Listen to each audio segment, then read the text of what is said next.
Bab 1. Gak enak banget. Wira Darmadi sedang mengunyah sesuap tiwul. Kemudian, dia meletakkan sendoknya karena merasa seperti makan gula saja. Sekarang dia akan menampar siapapun yang berani memberitahunya bahwa melewati dimensi adalah hal bagus. Wira sudah melewati dimensi kekerajaan Wala yang mirip dengan kerajaan Atrana kuno. Pemilik tubuh sebelumnya berasal dari keluarga kaya. Sewaktu orang tuanya masih hidup, dia selalu sarapan bubur. Makan siangnya adalah nasi dengan lauk, sedangkan makan malamnya adalah mie gandum dan roti pipi. Berhubung harus bersekolah di ibu kota provinsi, dia baru pulang ke rumah setiap 10 hari sekali. Pada saat itu, dia pun bisa memuaskan nafsu makannya. Rakyat biasa pada umumnya hanya makan sehari 2 kali. Makanan mereka juga hanyalah bubur atau tiwul karena mereka tidak sanggup membeli daging. Hanya pada saat tahun baru dan punya uang berlebih, mereka baru bisa menikmati daging. Biasanya, hanya orang kaya, bangsawan atau pejabat yang bisa menikmati mie dan nasi.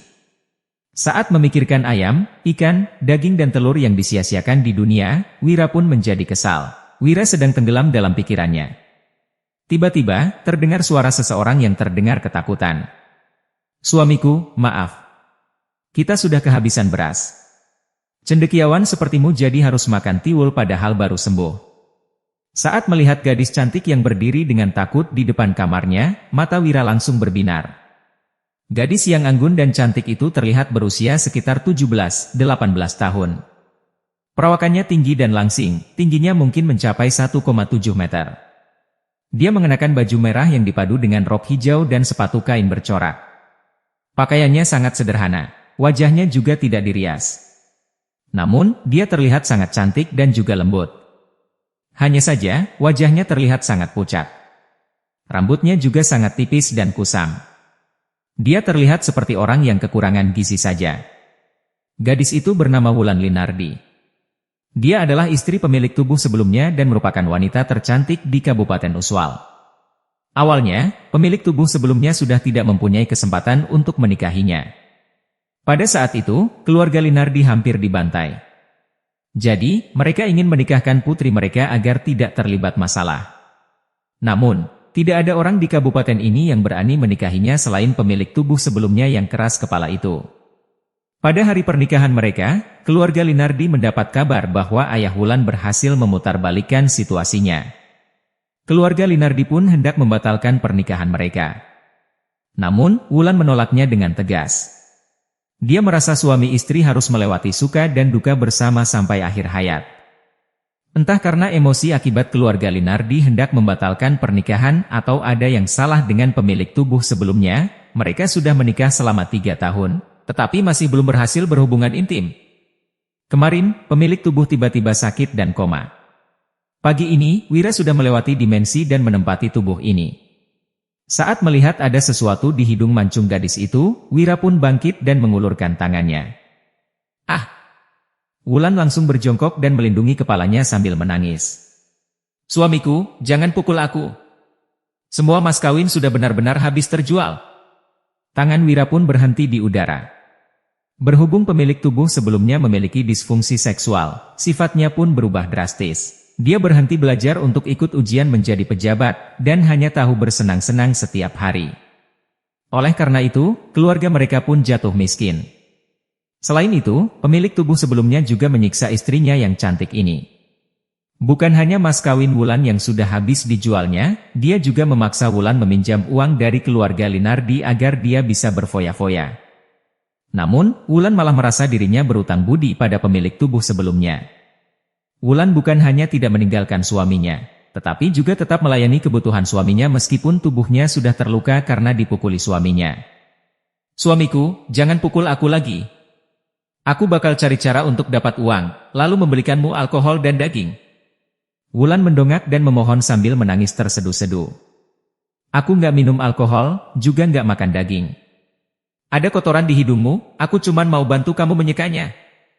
Wira memapah Wulan yang gemetaran, lalu menyeka abu hitam di ujung hidungnya dengan lengan bajunya. Namun, Wulan malah menjadi lebih takut lagi. Dalam 3 tahun ini, suaminya bukan hanya memukul dan memakinya saja. Kadang-kadang, suaminya juga bisa bersikap lembut. Namun, dia melakukannya supaya Wulan menggadaikan mas kawinnya atau meminjam uang dari keluarga Linardi. Oleh karena itu, Wulan berpikir bahwa suaminya bersikap lembut hari ini karena mau meminta uang kepadanya. Wira meminta maaf dengan suara lembut, "Dulu, aku yang salah. Kelak, aku nggak bakal pukul kamu lagi." Huhuhu. Wulan langsung menangis dan berkata, "Suamiku, kamu pinjam berapa banyak uang lagi di luar sana? Waktu terakhir kali aku pulang ke rumah, kakakku sudah bilang kalau dia nggak bakal pinjamin aku uang lagi." Wira tersenyum masam. "Aku nggak pinjam uang dari luar. Aku juga nggak bakal suruh kamu pulang untuk pinjam uang lagi." Wulan tidak sepenuhnya percaya pada kata-kata Wira. "Serius?" Wira mengangguk. "Percayalah padaku. Gadis sebaik ini sangat sulit dicari, kenapa pemilik tubuh sebelumnya tidak menghargainya?" Aku bakal percaya sama kamu sekali lagi," jawab Wulan dengan takut. Setiap kali dia percaya pada kata-kata manis suaminya, dia selalu terluka lebih dalam lagi.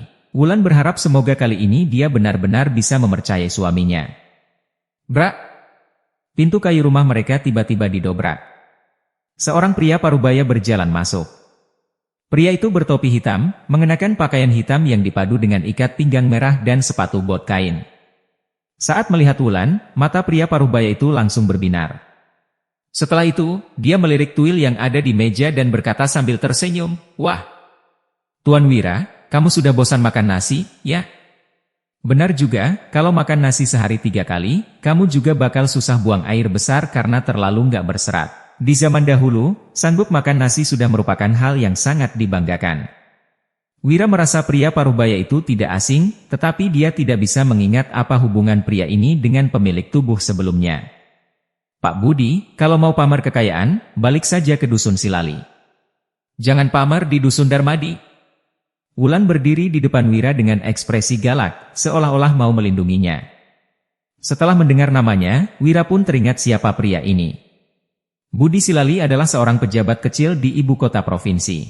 Dia juga merupakan kepala desa dari Desa Pimola dan orang kaya dari Dusun Silali yang lokasinya tidak jauh dari Dusun Darmadi. Dia bertanggung jawab atas pajak penghasilan, pajak tanah dan pajak lain-lain penduduk Desa Pimola. Dia juga punya kerja sampingan sebagai rentenir. Budi akan pergi ke rumah siapapun yang anggota keluarganya sakit dan tidak bisa membayar pajak, lalu meminjamkan uang kepada mereka. Dengan cara ini, dia sudah mendapatkan tanah sebanyak 20 hektar dan menjadi lumayan kaya. "Rumah kalian? Ini rumahku. Bahkan kamu juga bakal segera jadi milikku. Buka matamu dan lihat baik-baik." Kemudian, Budi mengeluarkan selembar bukti pinjaman dari kantong bajunya dan membukanya dengan sombong. Wira Darmadi, pelajar dari Dusun Darmadi meminjam uang dari Budi Silali dari Dusun Silali sebesar 30.000 gabak. Dalam 1 bulan, Wira akan membayar utang beserta bunga sebanyak 40.000 gabak. Jaminannya adalah tempat tinggal, setengah hektar tanah di sebelah timur desa dan Wulan Linardi, istrinya. Setelah melihat cap jarinya, beberapa ingatan pun muncul di benak Wira. Wira pun langsung murka. Pemilik tubuh sebelumnya pernah mabuk dan ditarik Budi pergi berjudi di ibu kota provinsi. Setelah kalah telak, dia pun membuat perjanjian ini. Baru saja Wira bersumpah pada Wulan, perbuatan keji pemilik tubuh sebelumnya sudah terbongkar lagi. Penduduk Provinsi Jawali sangat miskin. Seorang buruh paling banyak juga hanya akan menghasilkan 3-4 gabak sehari. Untuk membayar utang 30.000 gabak tanpa bunga, seorang buruh juga harus bekerja paling sedikit 3 tahun. Itu masih belum termasuk biaya kehidupan, biaya pajak yang tinggi dan kerja rodi. Bahkan Wira yang punya gelar doktor di bidang teknik mesin dan teknik material pun kewalahan untuk menghasilkan uang sebanyak itu.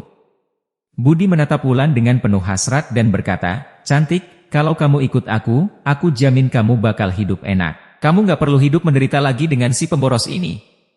Wulan menoleh ke arah Wira, air mata sudah membasahi pipinya dan menetes ke lantai. Ternyata dia memang salah karena sudah mempercayai suaminya. Wulan bisa menerima penyiksaan apapun dari suaminya, tetapi dia tidak menyangka suaminya akan menggunakan dirinya sebagai jaminan. Pada saat ini, hatinya benar-benar hancur. Wira tidak tahu harus bagaimana menghibur Wulan. Dia pun menatap Budi yang sombong dan berkata, "Bawa pergi surat perjanjianmu itu." "Brengsek! Kamu nggak mau bayar utang?" Budi langsung murka. Aku bisa pulang ke dusun Silali dan suruh ratusan orang untuk datang dan memukulmu sampai cacat. Pemimpin daerah juga bakal kasih aku rumah, tanah dan istrimu padaku. Sudah ada bukti masih berani mengelak. Kamu sudah bosan hidup, ya? Wulan menarik lengan baju Wira dan berkata, suamiku, kita harus bayar utang. Aku bakal pulang ke rumah untuk pinjam uang. Jika tidak membayar utang, suaminya akan ditarik ke pengadilan daerah dan dipukul. Wulan, kamu gak perlu pinjam uang sama keluargamu. Aku bisa selesaikan masalah ini.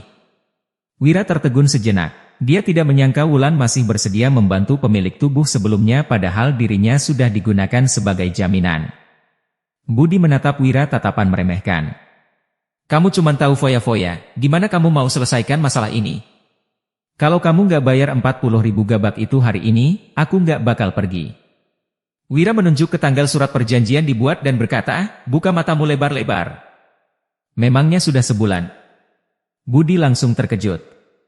Dia datang menagih utang karena mendapat kabar bahwa Wira sakit keras. Begitu mereka ribut, dia pun lupa bahwa masih tersisa 3 hari sebelum Wira harus membayar utang. Budi pun menjawab dengan kesal, aku nggak percaya kamu bisa dapat 40.000 gabak dalam 3 hari.